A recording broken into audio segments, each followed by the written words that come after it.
इधर राजा दशरथ एक से कहने लगे हैं कि कई मैंने समझ लिया है कि वो समय नजदीक आ गया है जिस श्रवण कुमार के माता पिता ने मुझे श्राप दिया था, हमारी बहन ज्ञानवती ने जो श्राप दिया था, हमारे पहलुई शास्त्र मुनि ने जो श्राप दिया था कि जिस प्रकार मैं अपने पुत्र के विरह में अपने प्राण त्याग रहा हूँ, उसी प्रकार से तुम भी पुत्र में प्राण त्याग करोगे। अब बस यही मालूम पड़ता है कि यदि राम वन के लिए चले गए तो मुझे अवश्य ही राम के बगैर रहना मुश्किल हो जाएगा, मेरे प्राण चले जाएंगे, कई प्राण चले जाएंगे। मेरे प्यारे राम के लिए 14 वर्ष का वनवास मत मांगो के कही, लेकिन उसके कहीं कोई बात नहीं सुनी। उसके बाद में मेरी भागवत रहती हूँ। राजा दशरथ चिंता भंग होने पर बेहोश होकर के जमीन पर गिर पड़े। इधर श्री रामचंद्र जब राजभवन में आए हैं, अपने पिता की ये दशा देखी तो माता कैसे पूछने लगे हैं, भैया ये बताओ हमारे पिता श्री आज इस प्रकार अचेत हुए क्यों पड़े हैं। उसी समय के कई कहने लगी है, राम तुम्हें तो कुछ पता नहीं है, मैं तुम्हें बता रही हूँ कि मैंने तुम्हारे पिताश्री से 2 वरदान मांगे हैं। पहले वरदान में मैंने भरत के लिए राज तिलक, दूसरे वरदान में तुम्हारे लिए 14 वर्ष का वनवास मांगा, और जैसे वनवास मांगा वैसे ही तुम्हारे पिता के होश सुवास उड़ गए और उनकी ये दशा तुम्हारे प्रेम में हो रही है राम, और मैं आगे कोई बात हो तो नहीं बता सकती हूँ। उसी समय राम कहने लगे, भैया ये तो तुमने बहुत अच्छा किया है, और मैं ये चाहता था कि आप मुझे 14 वर्ष का वनवास में अवश्य ही मैं 14 वर्ष के लिए बन जाना चाहता हूँ। मुझे शीघ्र ही आप जाने की अनुमति प्रदान करो, मैं वन के लिए जाऊंगा। उसी समय ये बात श्री जानकी जी को पता चलती है कि राम वन के लिए जा रहे हैं, सच कथा श्रावण करेंगे। तो उसी समय श्री राम के पास आकर के जानकी कहने लगी हैं, क्या हे स्वामी अगर आप बन जा रहे हैं तो मुझे भी वन के लिए लेकर के चलो। क्या बोली है?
बोलिए भगत महाराज की। तुम यहीं पर रहो और हमारे माता पिता अपने सास ससुर की सेवा करो। स्त्री का ये कर्म कहता है। रामायण में भी लिखा है कि पहली सास ससुर पत्नी पूजा, जाति बढ़ के धर्म न दूजा। सबसे बड़ा धर्म है स्त्री का सास ससुर पति की सेवा करना। सो आप यहीं पर रह करके सास ससुर की सेवा करो। जानकी हमारे साथ वन में नहीं चलो, तुम्हारे चरण बड़े सुकोमल है। तुम कहाँ महलों में रहने वाली हो, वन में बहुत कष्ट मिलेगा, बड़ी धूप कड़ी पड़ती है और पत्थर मिलेंगे और कांटों का भरा वन मिलेगा। जानकी तुम्हारे ये जड़ बड़े सुकोमल है, हमारे साथ वन में मत चलो।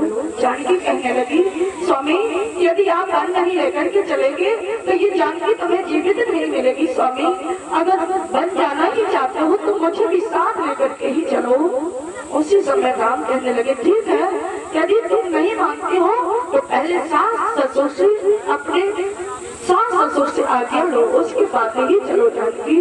उसके बाद में कौशल्या माता के पास जानकी जी आई है और उनसे आज्ञा मांगती हैं। और इधर भगवान श्री रामचंद्र भी माता कौशल्या से आज्ञा मांगते हैं बन जाने की।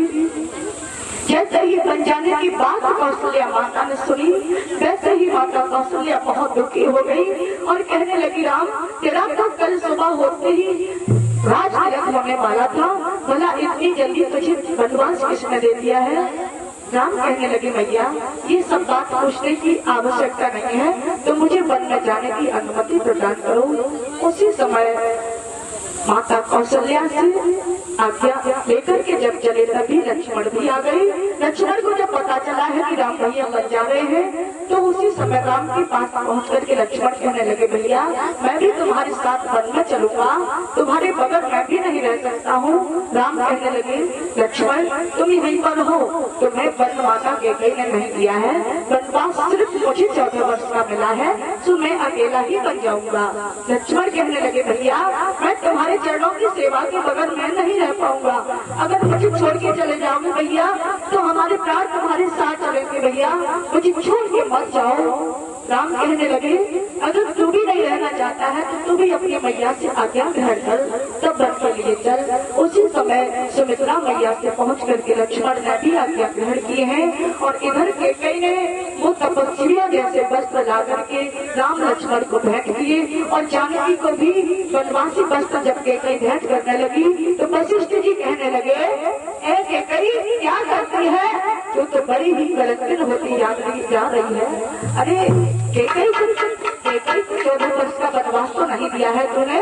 कैकेयी जानकी अपने राजसी वस्त्रों में ही बन जाएगी, ये वस्त्र कदाचित भी नहीं पहनेगी। उसी समय कैकेयी बड़ी लज्जित हो गई और इधर राम लक्ष्मण सीता सहित बन जाने के लिए तैयार हो गए। इधर प्रजा को पता चला है कि राम बन जा रहे हैं, तब ही सारे प्रजावासी दौड़ करके राम के पास आ गए, चारों तरफ से घेर लिया।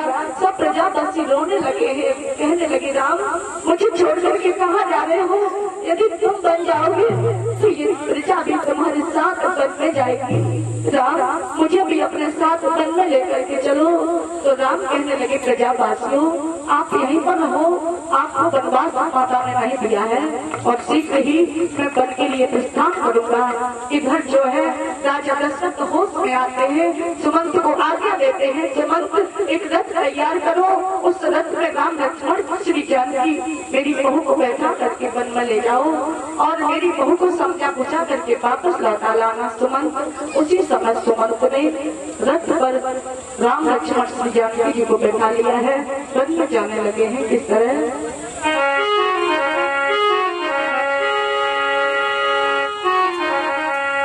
और राम भी अपनी माता से आज्ञा स्वीकार करते हैं। इस तरह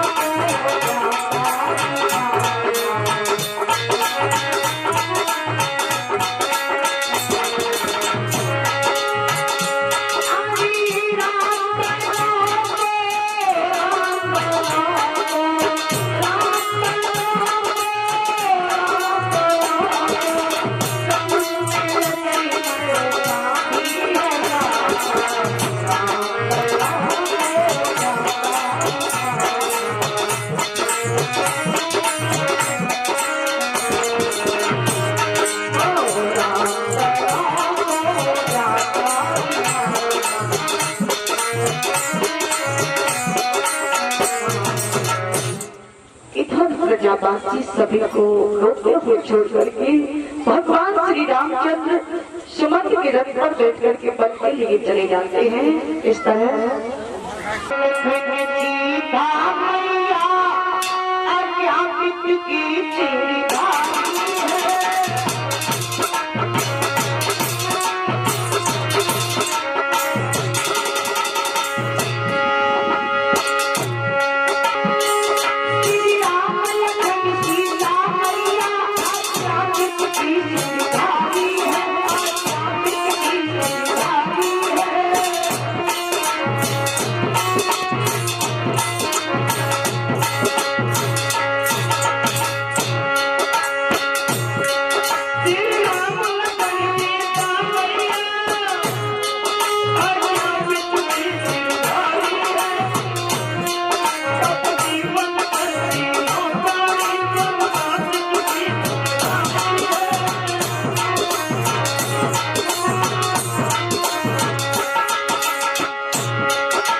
सुखदेव जी कहते हैं राजा परीक्षित सुमंत ने क्षणमात्र में ही गंगा तट पर पहुंचा दिया है।